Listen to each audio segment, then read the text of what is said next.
Hi అండి, good evening. ఇవాళ 5 మినిట్స్లో కొబ్బరికాయ పెరుగు పచ్చడి చేసుకుందాము.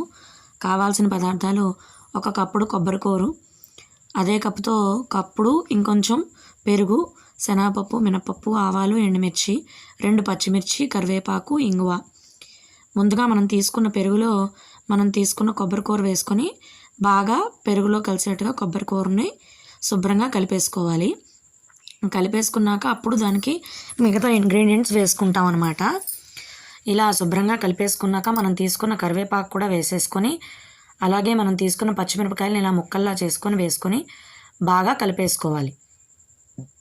అప్పుడు అందులో రుచికి సరిపడా ఉప్పు కూడా వేసుకొని పెరుగు, కొబ్బరికూర, ఉప్పు అంతా కూడా కలిసేట్టుగా బాగా కలుపుకొని పక్కన పెట్టుకోవాలి. ఈలోపు ఒక పోపు గరిటలో ఒక పెద్ద స్పూన్ అంత ఆయిల్ వేసుకొని, ఆయిల్ బాగా హీట్ అయ్యాక పోపు దినుసులు వేసుకొని బాగా ఫ్రై అవ్వనివ్వాలి. పోపు దినుసులు కొంచెం కలర్ మారుతూ ఉండగా మనం తీసుకున్న ఎండుమిర్చిని ముక్కలు చేసి వేసుకొని, అలాగే అవి కొంచెం ఫ్రై అయిపోయాక స్టవ్ ఆఫ్ చేసుకొని మనం తీసుకుని ఇంగువ కూడా వేసుకొని బాగా కలుపుకొని, ఈ పోపుని మనం ముందుగా కలిపి పెట్టుకున్న కొబ్బరికూర, పెరుగులో వేసేసుకొని బాగా కలిపేసుకోవడమే. అంతే, ఎంతో రుచిగా ఉండే కొబ్బరికాయ పెరుగు పచ్చడి రెడీ. మీరు కూడా ట్రై చేయండి, లైక్ చేయండి, షేర్ చేయండి, సబ్స్క్రైబ్ చేయండి. నన్ను, నా ఛానల్ని సపోర్ట్ చేయండి. Bye bye. నేను మీ అన్నపూర్ణ.